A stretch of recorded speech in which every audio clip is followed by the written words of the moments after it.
एक प्रसिद्ध राजा था जिसका नाम रामधन था। अपने नाम की ही तरह प्रजा सेवा ही उसका धर्म था। उनकी प्रजा भी उन्हें राजा राम की तरह ही पूजती थी। राजा रामधन सभी की निष्काम भाव से सहायता करते थे, फिर चाहे वो उनके राज्य की प्रजा हो या अन्य किसी राज्य की। उनकी ख्याति सर्वत्र थी। उनके दानी स्वभाव और व्यवहार के गुणगान उसके शत्रु राजा तक करते थे। उन राजाओं में एक राजा था भीम सिंह, जिसे राजा रामधन की इस ख्याति से ईर्ष्या थी। उस ईर्ष्या के कारण उसने राजा रामधन को हराने की एक रणनीति बनाई और कुछ समय बाद रामधन के राज्य पर हमला कर दिया। भीम सिंह ने छल से युद्ध जीत लिया और रामधन को जंगल में जाना पड़ा। इतना होने पर भी रामधन की लोकप्रियता में कोई कमी नहीं थी। हर जगह उन्हीं की बातें चलती थी, जिससे भीम सिंह को चैन न था। उसने राजा रामधन को मृत्युदंड देने का फैसला किया। उसने ऐलान किया कि जो राजा रामधन को पकड़कर उसके सामने लाएगा वो उसे 100 सोने की दीनार देगा। दूसरी तरफ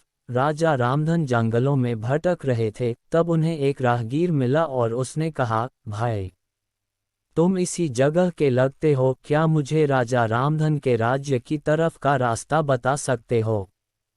राजा रामधन ने पूछा, तुम्हें क्या काम है राजा से?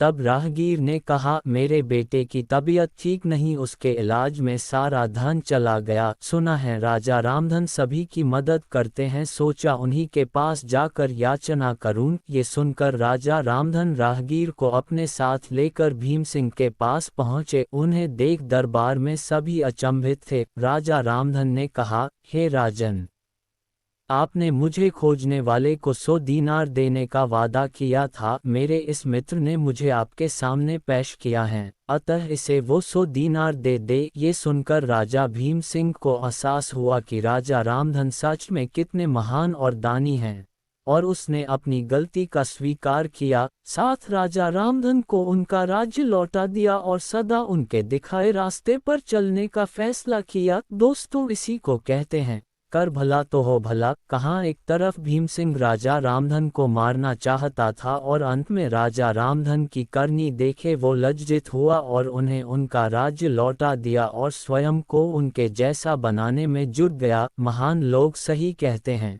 कर भला तो हो भला। रामधन की करनी का ही फल था जो वो हारने के बाद भी जीत गया। उसने जिस तरह सभी की मदद की, उसकी मदद अंत में उसी के काम आई। इसलिए कहते हैं मनुष्य को अपने कर्मों का ख्याल करना चाहिए। अगर आप अच्छा करोगे तो अच्छा ही मिलेगा। माना कि कष्ट होता है लेकिन अंत सदैव अच्छा होता है। कर भला तो हो भला। ये कहानी आपको कैसी लगी? ऐसी ही मुहावरों की कहानी अपने बच्चों को सुनाए, जिससे उन्हें इन मुहावरों के अर्थ याद रहेंगे और उन्हें इन मुहावरों का सही अर्थ पता चलेगा और वे अपने जीवन में अच्छे मार्ग पर चलने योग्य होंगे।